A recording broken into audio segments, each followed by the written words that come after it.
Welcome to the recorded version of Women in Retirement Security, Challenges and Solutions, brought to you by the American Society on Aging and a generous sponsorship from the National Reverse Mortgage Lenders Association. All right, we have a couple different presenters today, and we're very excited to have them here with us today. Lara Hinz is Director of Programs at WISER, which is the Women's Institute for a Secure Retirement. WISER is a nonprofit that works to help women, educators, and policymakers understand the important issues surrounding women's retirement income. Hinz is also Deputy Director of the National Resource Center on Women in Retirement Planning, operated by WISER and funded by the U.S. Administration on Aging. Lorraine Geraci has more than 12 years' experience in the reverse mortgage industry. She has trained more than 1,000 reverse mortgage professionals through instructor-led classroom training and national webinar-based training. She currently oversees the Learning and Development Division of Finance of America Reverse. Jocelyn Wright is the American College State Farm Chair for Women in Financial Services and Assistant Professor of Women's Studies. She's the founder and managing partner of the Ascension Group. So we've got a great list of presenters here today with us that we're very excited to have here.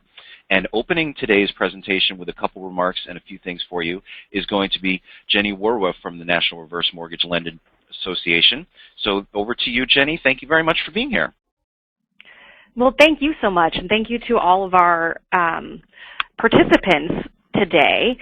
We hope that you'll find the information that we present useful and that this webinar is a helpful way for you to speak with older adults and especially women who are nearing retirement age, who are currently retired, about strategies to support their current and future financial needs. At the National Reverse Mortgage Lenders Association, we seek to educate consumers about the pros and cons of a financial tool that enables older homeowners to tap a portion of their home's equity to supplement retirement savings. We also train our members to be sensitive to clients' needs. And above all, we encourage all adults to plan for longevity, not just 65 to 75, but 85, 90, and even 100 years of age. For consumers considering reverse mortgage, NRMLA has developed several consumer guides that are available on our consumer education website, reversemortgage.org. These 3 guides are free to download, and they encourage people to consider 7 questions about reverse mortgages before moving towards an application. We also have tools for people who have just closed on a reverse mortgage loan, and a guide for people who are ready to repay their loan. And as I said, we're very happy to be working with ASA on this presentation, and we're excited to present Lara, Jocelyn, and Lorraine on Women in Retirement Security Challenges and Solutions. Thanks. Great. Thank you, Jenny, and thank you all for being a part of the webinar today. My name is Lara Hinz with WISER, and I know you heard a little bit about WISER in my bio, but for those not familiar, I'll just add that our mission is primarily to educate women about some of the unique challenges they face when planning and preparing for retirement, and then arm them with the information, tools, and resources that can really help them take control over their financial lives. So we do this through publications and trainings and workshops, and through opportunities like this one today to share information and ideas that can help women build lifelong security. So again, I want to thank you for having us as a part of this call today.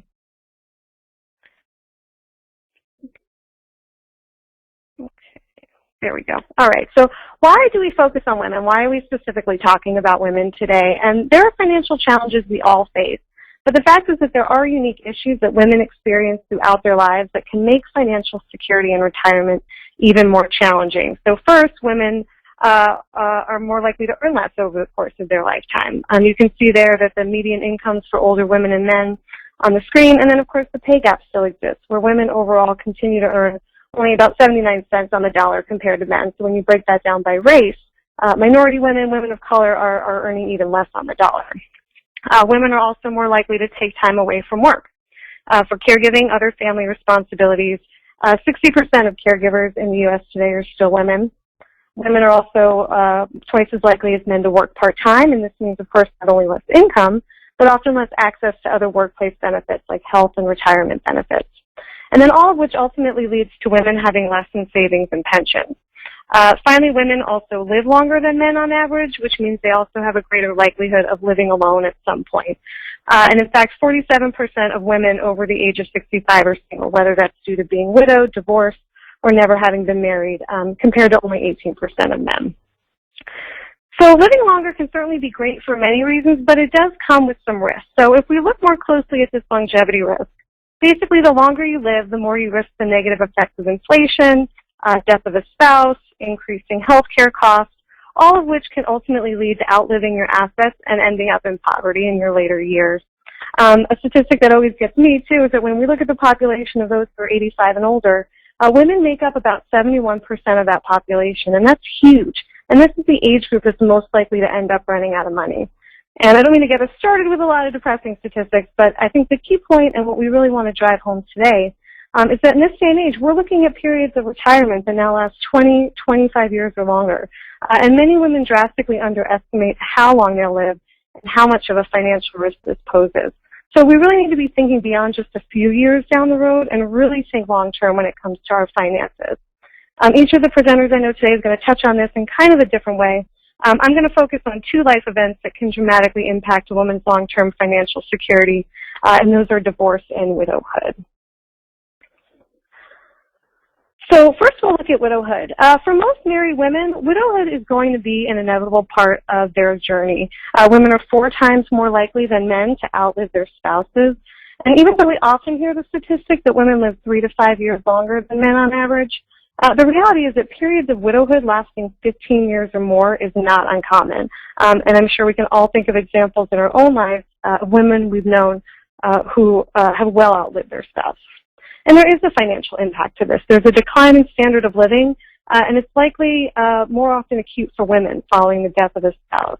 Household income generally declines by about 40% due to changes in Social Security benefits, loss of spouse's retirement income or earnings, and yet expenses remain relatively the same, right? You still have to pay the electric bill and the cable bill, rent or property taxes. And in fact, one study found that 1 in 8 widows needed to move to less expensive housing, which is also why talking about home equity is so important, and I know Lorraine's going to touch on that a little bit later. And yet, so despite what we know about women in widowhood, if couples do any financial planning, they usually just plan for their years as a couple. I'll add to that when we talk about some of these statistics, it's about women being more likely to outlive their male spouses. But even in same-sex couples, chances are you will not die at the same time, right? One partner is still going to outlive the other, and you'll need to be planning for that time when one of you will likely be on your own. So how can we be better prepared for the possibility of widowhood, or how can we help others going through this experience?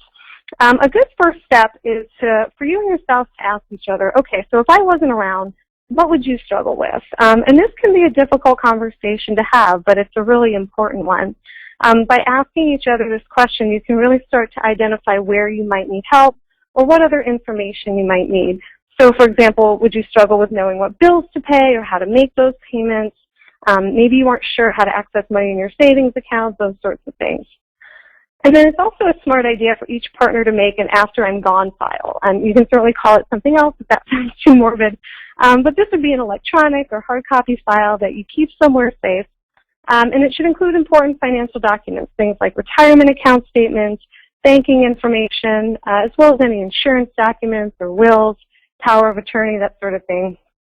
And then also make sure to include login information and passwords to your online account. So much of what we do today is online, and it's hard, for ourselves individually to keep track of all of these passwords, but we want to make sure that those are in an organized place for our spouse if something happens to us. Certainly if you end up scrambling to collect the documents at the time when your spouse does die, when you're in mourning, it's going to be doubly challenging, so it's really better to do this before you need the information. If your partner's been the one handling your finances, now is also the time to ask them to walk you through everything so that you kind of have a general idea. And then next, you want to understand each other's retirement plans and what your rights are as a spouse under those plans if your partner dies, so that you can plan accordingly. And make sure you know who to contact at that plan. That can sort of be part of your after I'm gone file that you make. Next, if your family has a financial advisor, you really want to make sure you also have a relationship with that person. So don't just have your spouse be the one who talks to the advisor or goes or meets with them. You might be the sole decision maker at some point again, so you want to know that advisor well before that time comes. And I know Jocelyn will also talk a little bit more about this important topic.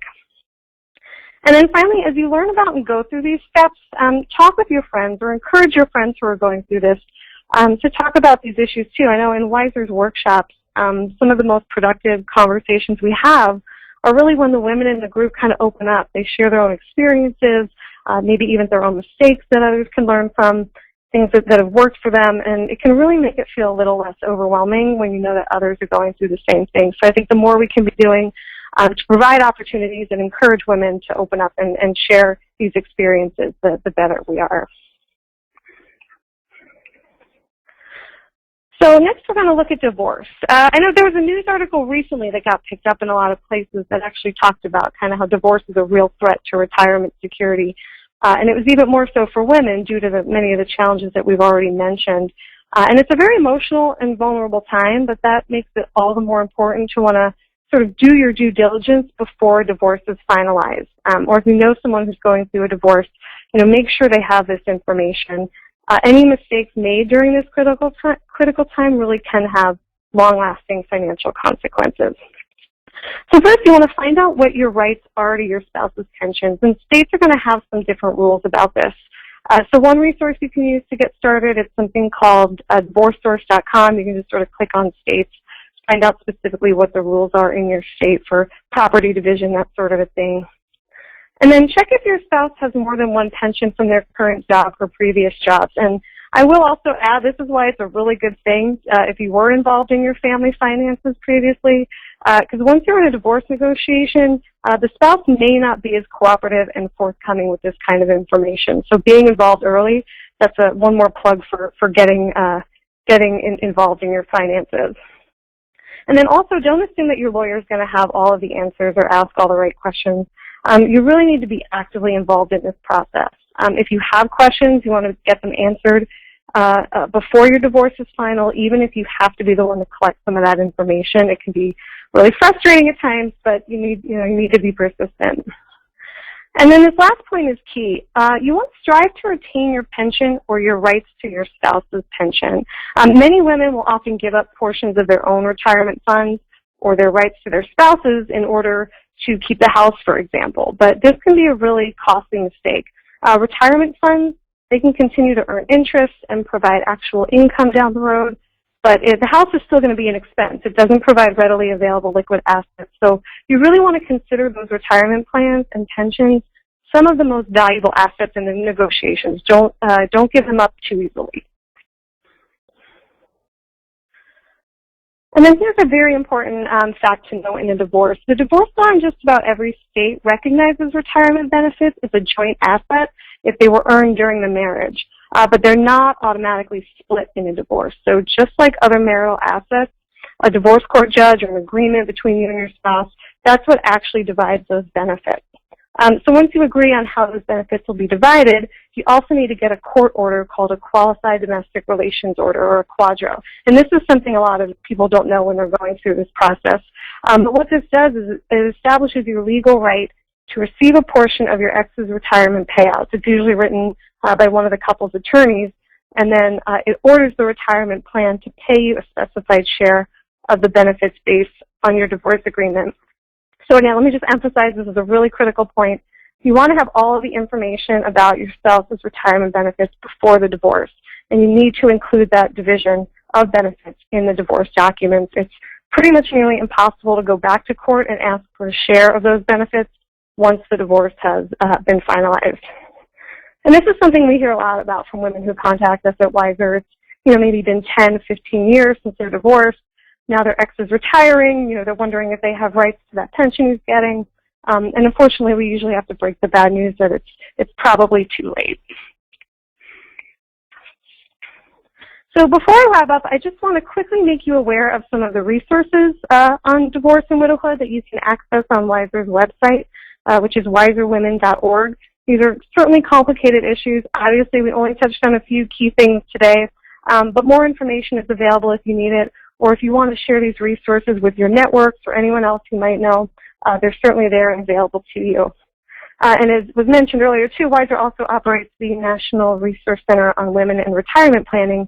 And through that center, we're able to provide lots of resources, not just on these topics, but on many other issues related to retirement planning. So you can check them out on our website and just know that they're there if you need them or if you want to share them within your organizations and other networks.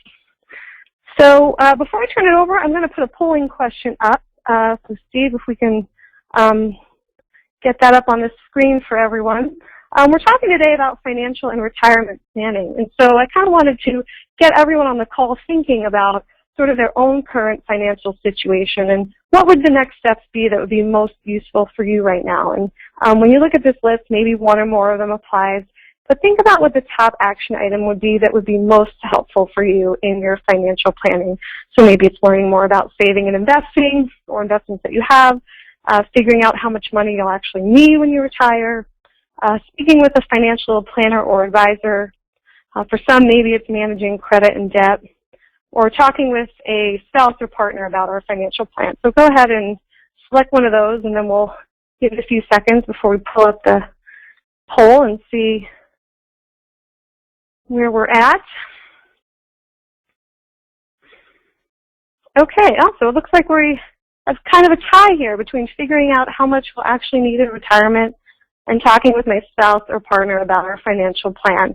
And that's really, it's a good point about figuring out how much I'll need, because I think so many times, you know, we often overlook that step. We're so busy thinking about how we have to save. We know we have to save for retirement, but we don't always take the time to kind of figure out or try and understand exactly how much money we're going to need. So it's kind of great to see folks thinking that that might be an action step they need to take. And the good thing is there's lots of really good online tools and calculators, too, that can make this pretty easy. On WISER's website, we link to some of them if you want to check them out. But now I'll turn it over to our next presenter, Jocelyn Wright, and we'll go from there. Thank you, everyone. Great. Well, thank you very much, Lara. And so what I'm going to be talking about is the process of financial planning and what that means. Again, my name is Jocelyn Wright, and I am the Chair and Director of the American College State Farm Center for Women in Financial Services. And what we focus on is getting more women into the financial services industry, both as advisors and in key leadership roles.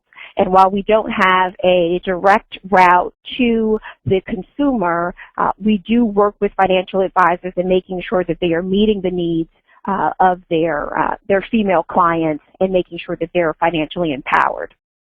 So to start, let's just talk about what is financial planning. You will find many different definitions of financial planning, but for the sake of this presentation, we are going to define financial planning as the process of identifying one's financial goals and objectives and developing a plan to assist in achieving those various goals. In financial planning, there are basically 6 areas, and we're going to touch on them briefly as well. So the first would be cash flow management. You would consider this sort of the baseline or foundation of any financial plan.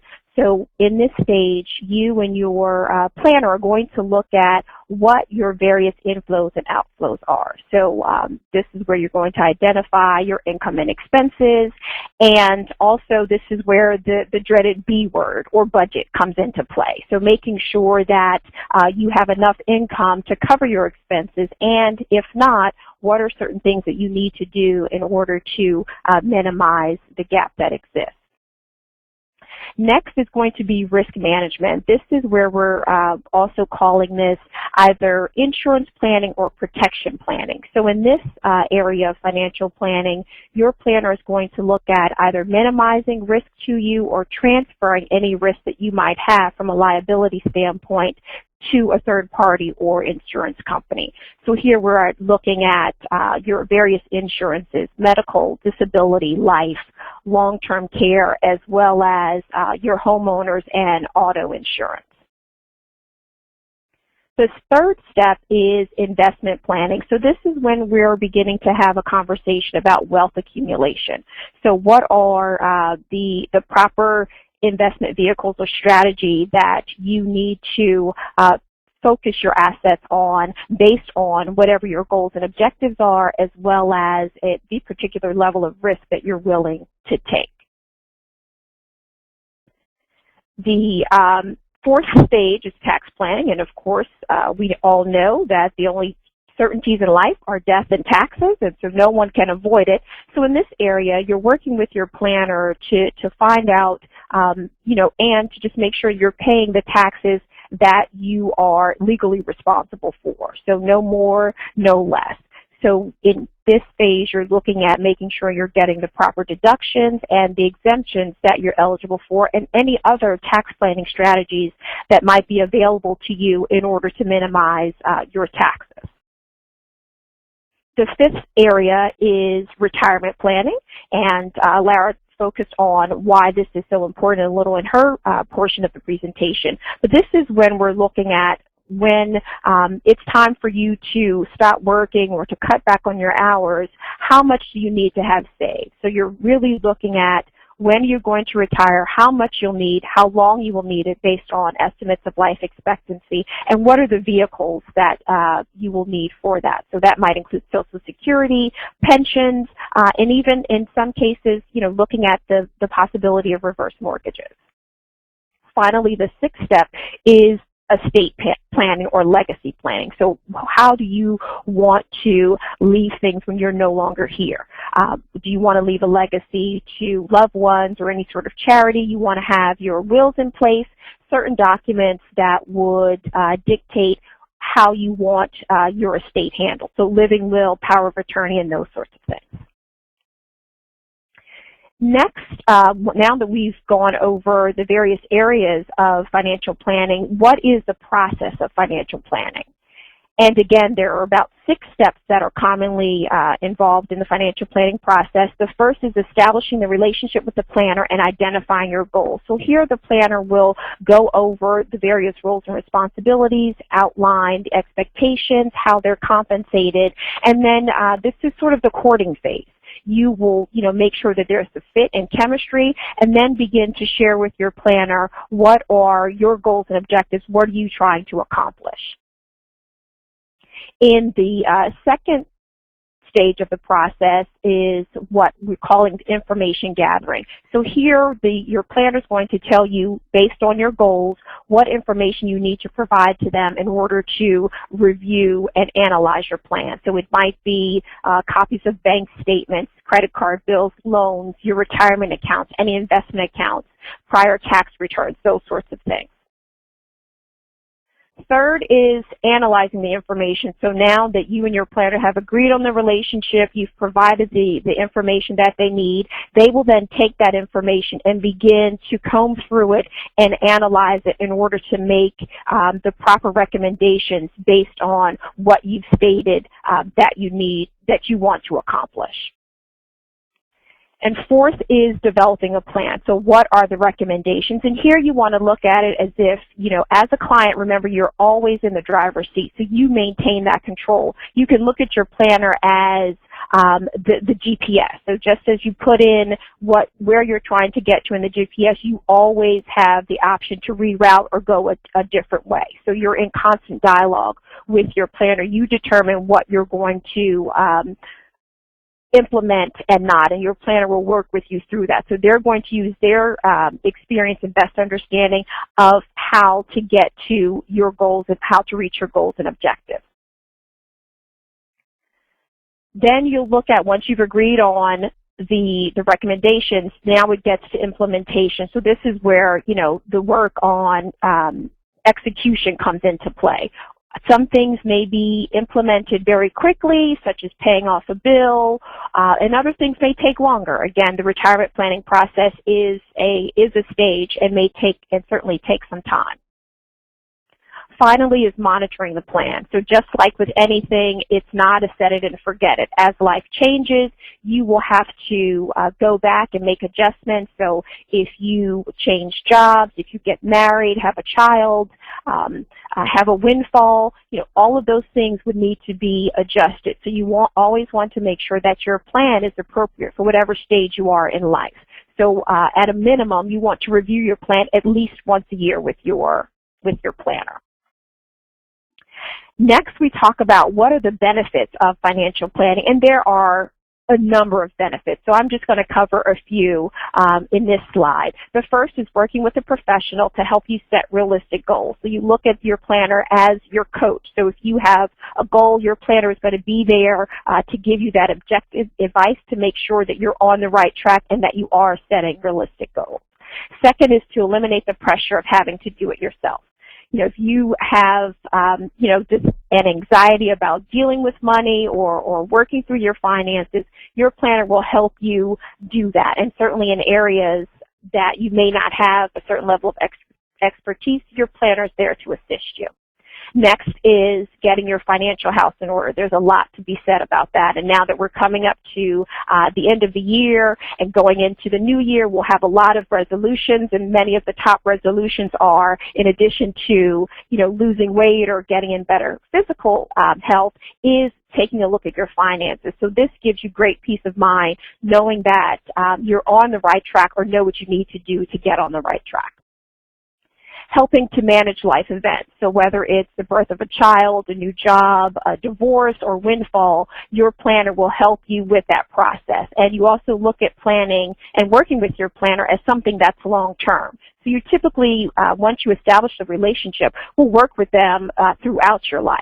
And then finally is that increased confidence. So you're also learning about the various aspects of financial planning. So your planner is teaching you as well. So you'll have that added confidence of knowing that you're doing the right thing.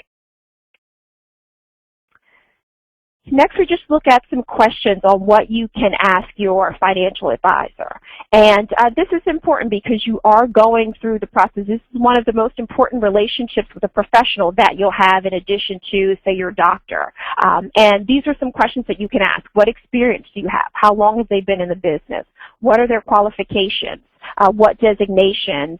Do they have degrees in financial planning? And you can verify all of these things. What services do they offer? And be very specific in that. And the planner will have to tell you whether they will be able to cover all of the areas of financial planning or if they just focus on certain areas. What's their approach to planning? So you want to make sure that you all are in agreement on how the planner goes about their process. What types of clients? Some planners may have minimums in terms of asset size or a certain niche, and you want to know that you are a good fit for them. Will you be the only, will they be the only planner working with you? So some planners may work by themselves and others may have a team, and so you want to know who's on that team and get to know them, how to contact them so that if you need anything, you know who to go to. How will they pay? How will you pay for your services?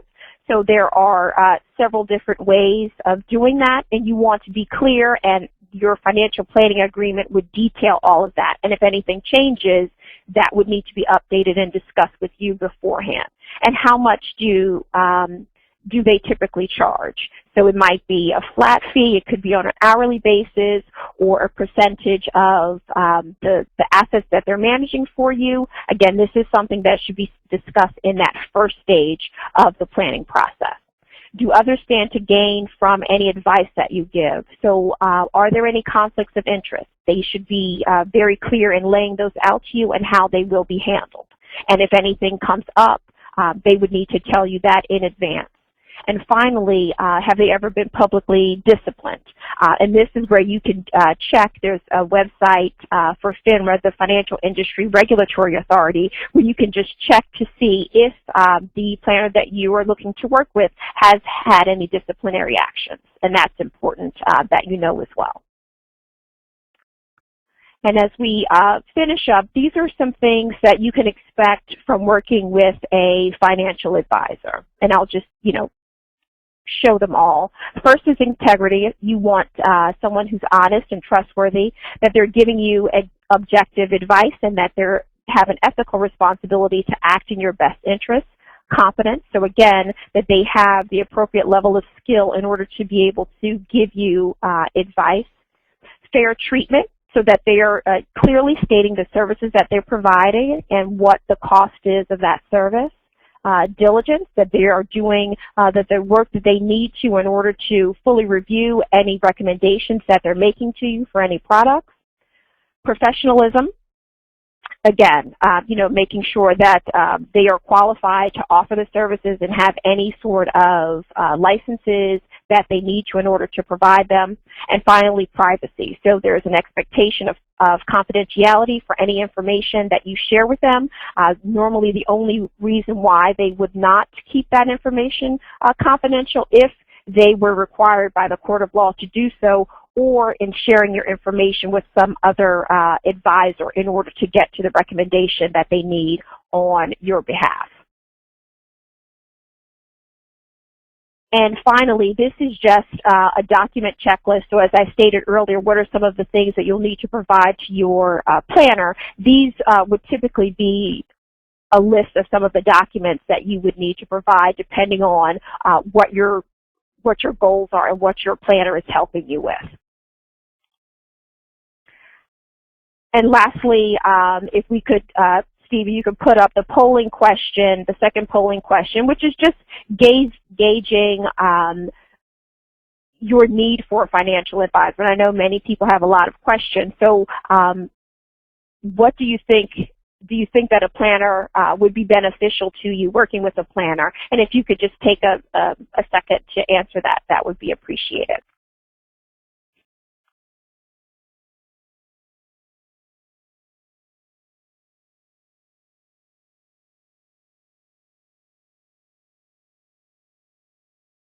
Great. So it looks like most would strongly agree that they would benefit from working with a planner. And there would be information, there are sites that I can provide that can help you find a planner in your area. Again, knowing what questions to ask and being familiar with the process would be helpful. So thank you for your time, and I will turn it over to our next presenter, Lorraine. Thank you so much, Jocelyn. I really appreciate that. And before we get started, I wanted to mention that I really do appreciate the expertise and insight from Lara and Jocelyn, and I commend them for all of the work that they do for older adult women. So thank you for that as well. So as we move into, one of the things I make mention throughout my 13 years in the reverse mortgage industry, a majority of my past clients have been older adult women.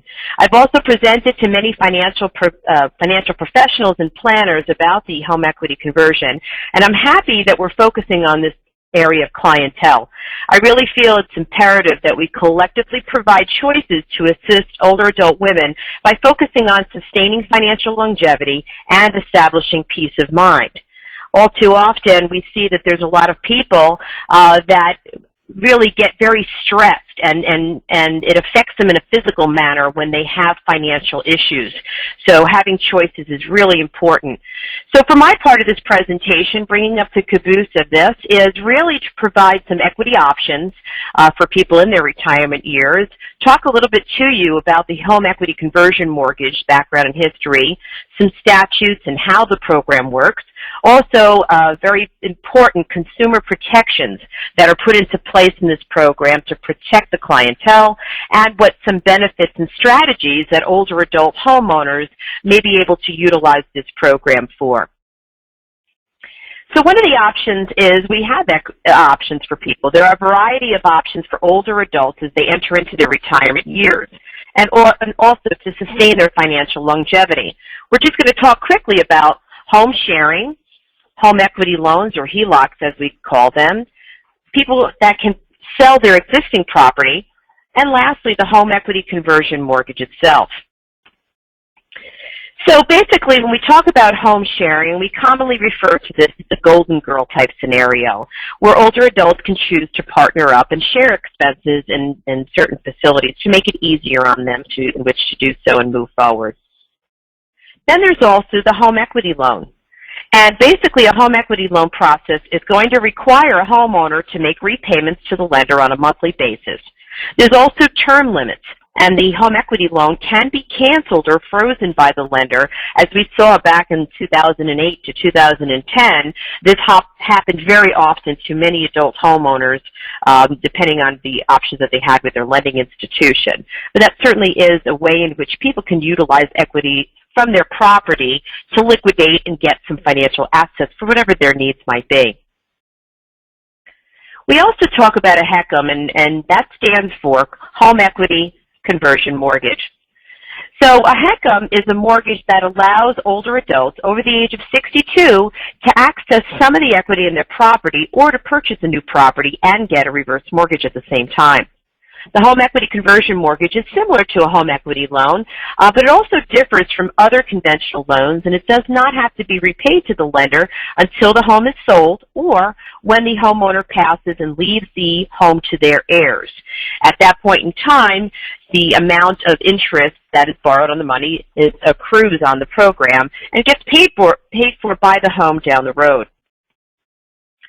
However, as we talk about a home equity conversion mortgages, some things to be aware of. The loan may become due and payable if the borrower fails to occupy the property as their primary residence. They also have to maintain the property and not let it go into disrepair. Paying taxes and homeowners insurance is important to maintain throughout the life of the loan.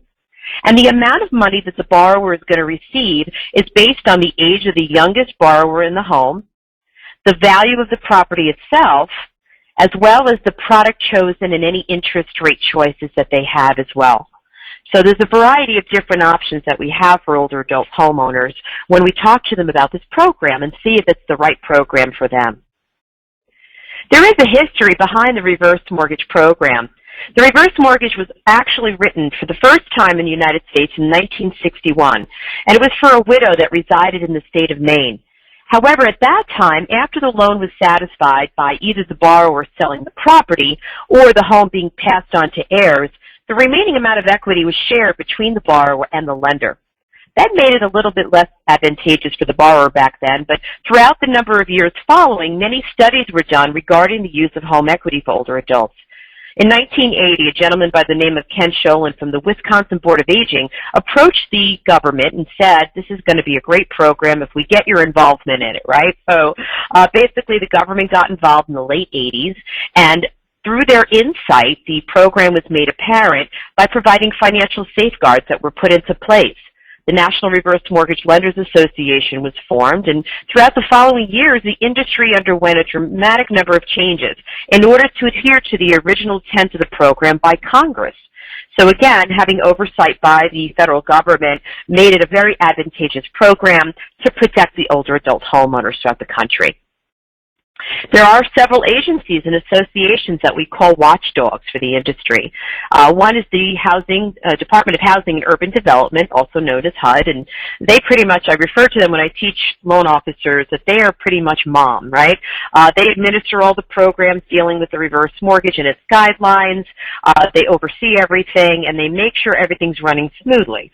Then we have the FHA, which I refer to as DAD, and their purpose is to ensure the reverse mortgage or be there in case of an emergency and kind of come in and take care of things if things go awry. The protection of the insurance is also called mortgage insurance premium, and we discuss this in all of our trainings with loan officers and professionals as well. As we mentioned earlier, the National Reverse Mortgage Lenders Association is a liaison between the lenders and the government and focused on the ethics of reverse mortgages. They also serve as a voice for the industry, as you know, and also has a public affairs center and approaches lenders with making sure that their education is intact. And finally, the CFPB, the Consumer Financial Protection Bureau, is an independent agency, but they also are responsible for protection in the financial sector, which does include the mortgage industry as well. When we talk about insurance and safeguards for older adult homeowners, one of the things that's really important is to recognize when the government first got involved in reverse mortgages, they developed what's called the NHA, or National Housing Act. And in 1987, it indicated that it required a guarantee to borrowers that they would be protected against the disappearance of their lender or obligations beyond the value of the home at the sale. That fund is now referred to as the Mutual Mortgage Insurance Fund. And also, too, basically what happens is within the closing costs of the program, there's special insurance to protect the older adult homeowner, which is different than in the conventional mortgage world where there's PMI, which is there to protect the lender. And through the NHA, we basically, everything that we've done in this industry has circled back to make sure that we consistently have safeguards in place to protect the homeowner. So this mortgage insurance premium is just one of the safeguards in which to do so.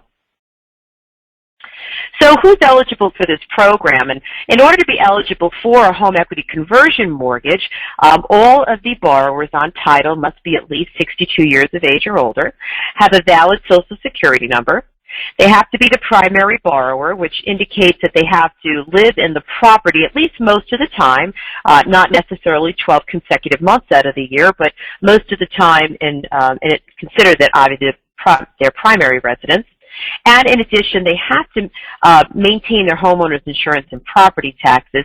But even more importantly, too, is they have to receive counseling by a third-party agency. And what they do is they basically review the options with the older adult homeowner to ensure that they understand the home equity conversion program and all the other options that they have from a financial standpoint, especially going over their budget and expenses and what Jocelyn had mentioned earlier, if they need to be referred to a financial professional, et cetera, that third-party counseling gets involved in that as well.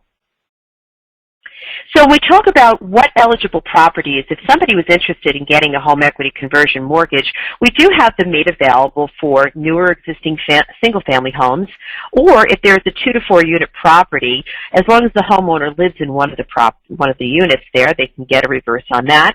Also, FHA-approved condominiums and certain manufactured properties that meet government standards.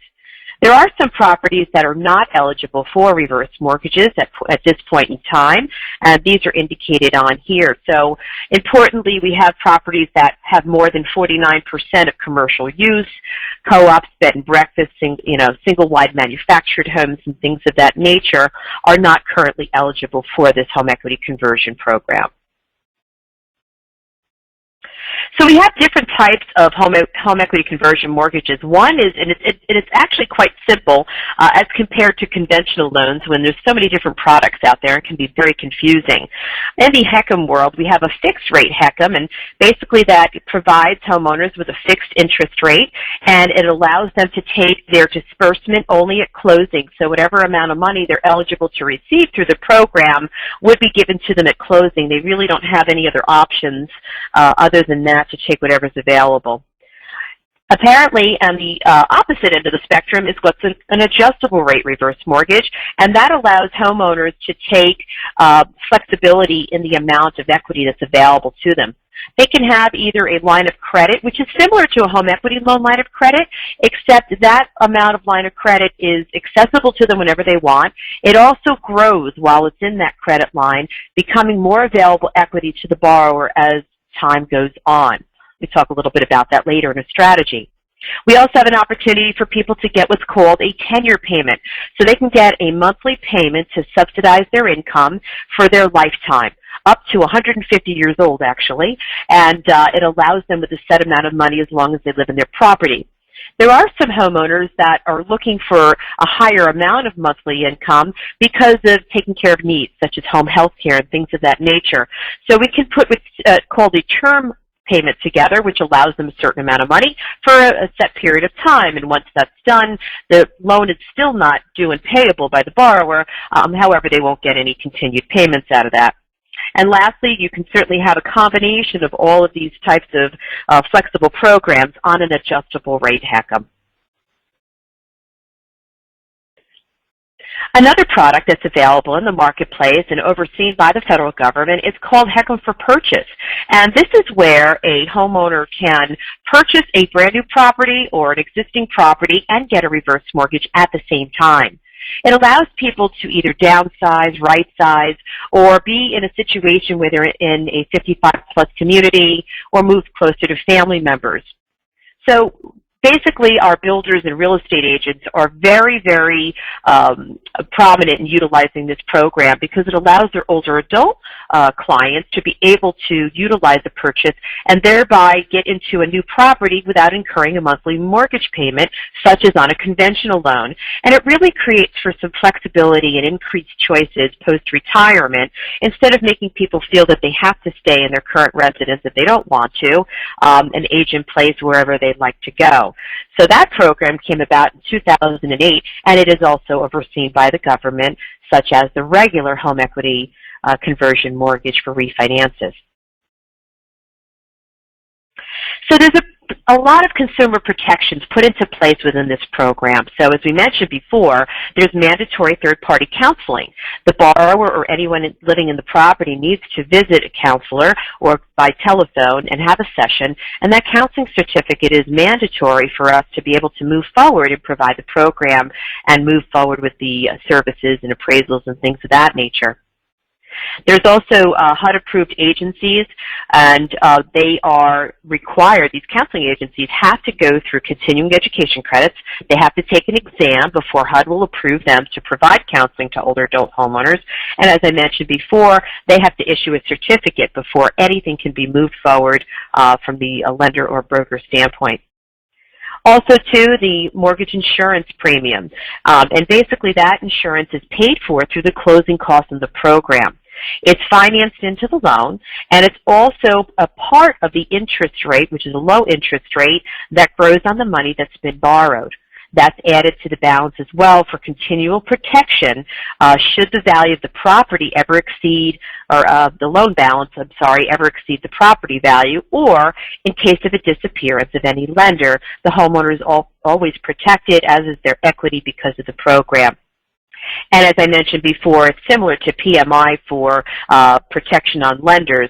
However, this is a protection for the older adult homeowner. So here's a couple strategies, and I'm going to ad-lib through them. And as Steve mentioned, all of you will have copies of the slides here, and I really urge you to take a look at these strategies a little more diligently if you're interested in learning more about it. Long-term care, and obviously, believe it or not, long-term care insurance or long-term care needs are going to be utilized more diligently than any other insurance out there.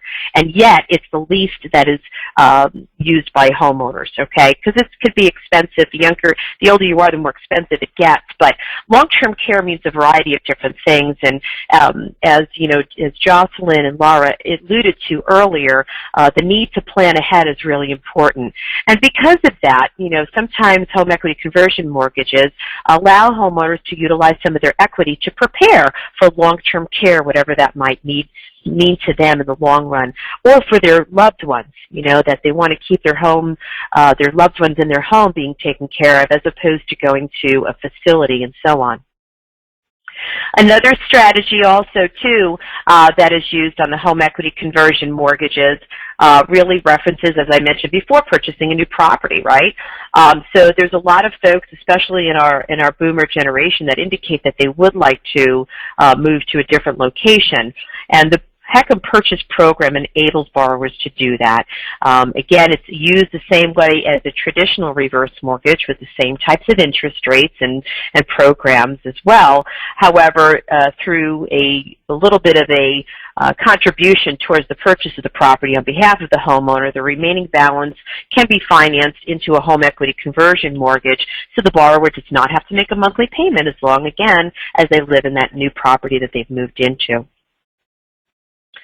Another strategy is Social Security planning. We have a lot of people that wish to retire at a certain age. However, they are not able to get the maximum amount of their Social Security benefits. Home equity conversion mortgages have been able to provide people with monthly incomes to subsidize the difference between when they are a younger retiree as opposed to when they wait until they're of a certain age to get their maximum Social Security benefit. So on the screen here is just an example of someone that is eligible for over $2,000 a month in their benefits but when they become 70, it grows to $3,200 and change. So therefore, instead of waiting till 70 to retire, they can utilize a home equity conversion mortgage to supplement the difference.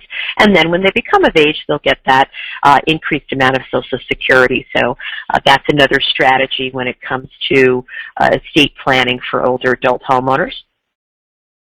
The next is fixed income planning, and again, as I mentioned before, there are customers that either would look to purchase an annuity or get involved in things of that nature. With a reverse or a home equity conversion mortgage, that can leverage the equity so they can save their actual cash, and it gives them a line of credit option. They can take money from their line of credit whenever they want to. That credit line, as I mentioned earlier, this is one of the big factors, especially when we deal with business professionals such as financial advisors and elder care attorneys. The line of credit will always increase regardless of the value of the property. And again, even if the property doesn't increase in value a dime, the credit line or opportunity for utilization of equity will always grow for the borrower. So it's a great opportunity for people to be able to tap into that as opposed to other items which might not be as advantageous depending on what they're looking for. When we talk about the line of credit, I just really mentioned a little bit about that, but because it's similar to a home equity loan, one of the things that we want to make sure that people understand is, these line of credits, not only do they grow regardless, but they never get frozen, and if a borrower chooses to make a prepayment back to it, then what will happen is it goes right back into the line of credit, and again, becomes additional equity to grab as needed when time comes.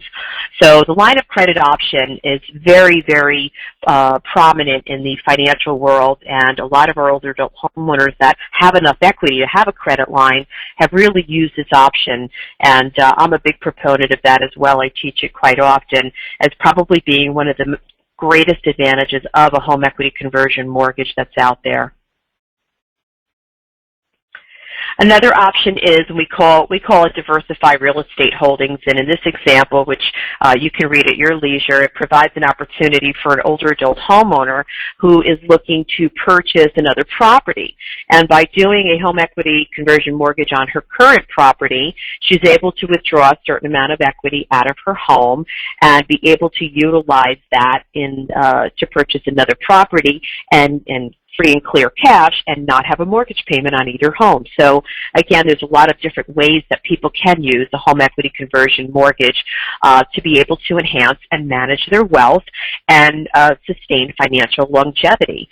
It's very important, as Jocelyn mentioned, to have a financial plan in place and not to wait until you're 75 or 80 to start thinking about what you want to do to sustain that and to be able to be comfortable. Many people that retire at age 65 have such an opportunity to live at least another 20 years. We want to make sure that they have the ability to have financial resources available for them for a variety of different reasons. And again, utilizing home equity is certainly an option that they have. They do play a vital role in retirement planning these days, and as I mentioned, not really saving people from the frying pan, but really providing a strategic way to be able to plan ahead and do estate planning and manage wealth and have these strategies available at their young 60s or even earlier, so that way they can really prevent getting into a situation that's going to be a disadvantage for them as they age, and especially for women spending a very long time, as Lara was mentioning, 15 years or longer living alone. This is certainly a vital role to be able to have them utilized as well. So lastly, our industry has helped, literally just this year, we hit the 1 million mark. Since 1989, there have been 1 million reverse mortgages funded in the United States, and they provided older adult homeowners to use equity, have financial peace of mind, establish some wealth management strategy tools so they can age in place, age comfortably, age happily, and really reduce the amount of stress that is referenced from financial difficulties as we get older. So hopefully any of the clients that other people have, they can at least provide this option to them as well. So with that, I would like to launch our final polling question, please, to Steve, if you could, to our students and help people attending.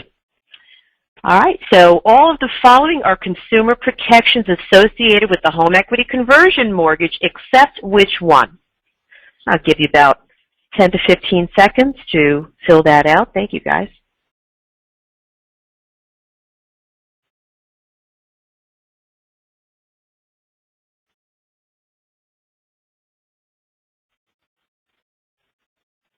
All right, let's see how they answered.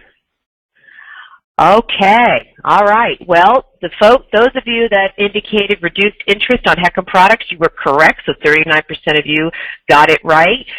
Mortgage insurance is a consumer protection, counseling, and financial assessment is indicating we're checking to make sure that homeowners can pay their homeowners insurance and taxes, so that's a consumer protection against as well. So those of you that answered number 2 were correct. So I thank you very much for your time and your attention, and I appreciate it. Back to you, Steve.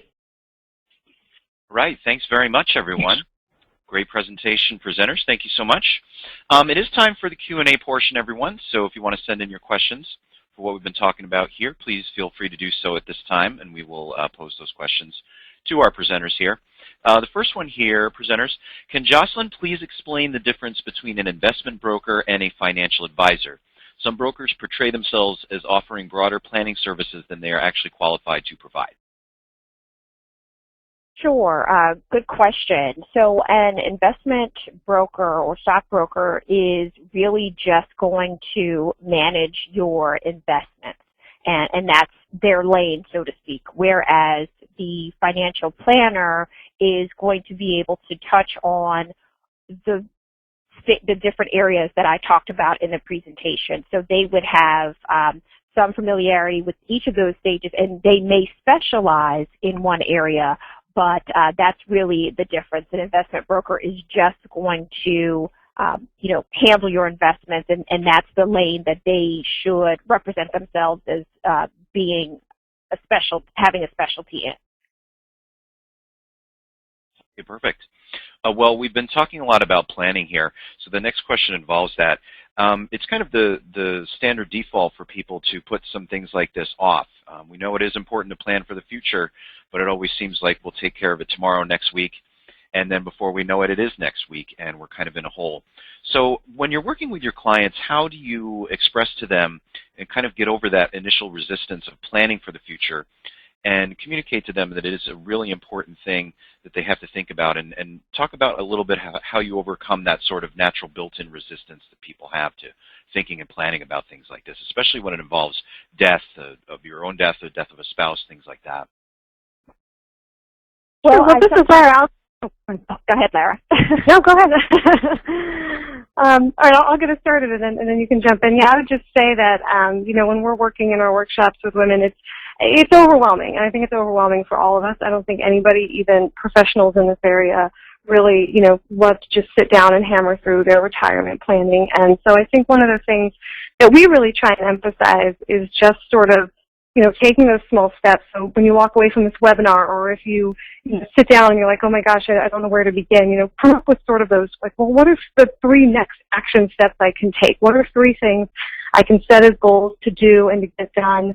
And then, focus on getting those done, say, within the next month or the next, 3 months, whatever it is. Give yourself a deadline, and then sort of build from there. I mean, I think just kind of having to really break it down to small steps, and don't feel too pressured to have to do it all at once. It's hard to tackle it all at once, and so I think just sort of small goals, small steps, and then before you know it, those steps really add up, and you're kind of on your way in planning. I agree, Lara, and I always tell, would say to clients that this is a marathon, not a sprint. So it's not something that's going to be accomplished overnight, and not to be full of cliches, but saying that, or how do you eat an elephant one bite at a time? So just going through, making sure that you're being consistent in getting to the steps that you need to, and you will get there. Okay. Do you have any tips on having a conversation with your parents about all of this? That's a really challenging one.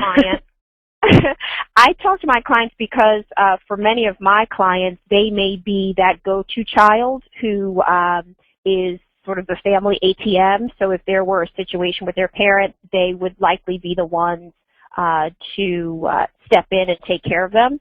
So I talk to my clients in that they need to be aware of their parents' financial situation because it's going to impact them in their retirement and long-term planning. And while it's sort of a turning of the tables where the child now steps into that parent role, but it's important that they have the conversation. It's not to be intrusive, but just that you're telling your parents that you want to make sure that they have a comfortable retirement and that you want to be sure that things are in place as they need to.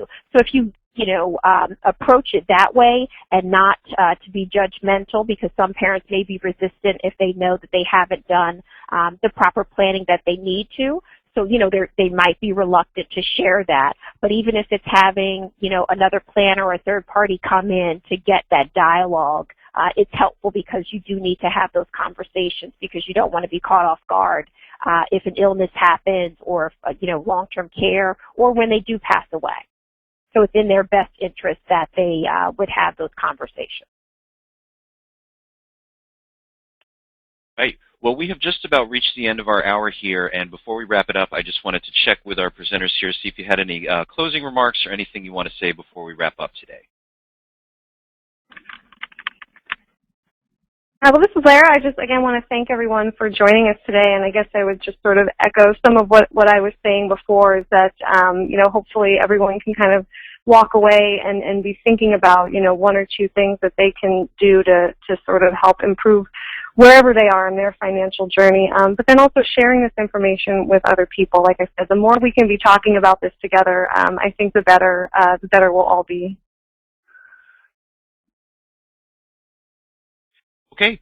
Well, it is just about time for us to wrap up here, everyone, and I want to thank you for joining us for today's webinar. I want to thank our presenters today, Lara Hinz, Lorraine Geraci, and Jocelyn Wright, as well as Jenny Werwa at the beginning of the hour. We want to thank our sponsors for today's webinar, the National Reverse Mortgage Lenders Association. We really want to thank them for partnering with us for today's presentation. We're really excited about that. Again, we want to thank you for joining today's webinar, everybody, and have a great weekend. Thank you. Thank you. Take care.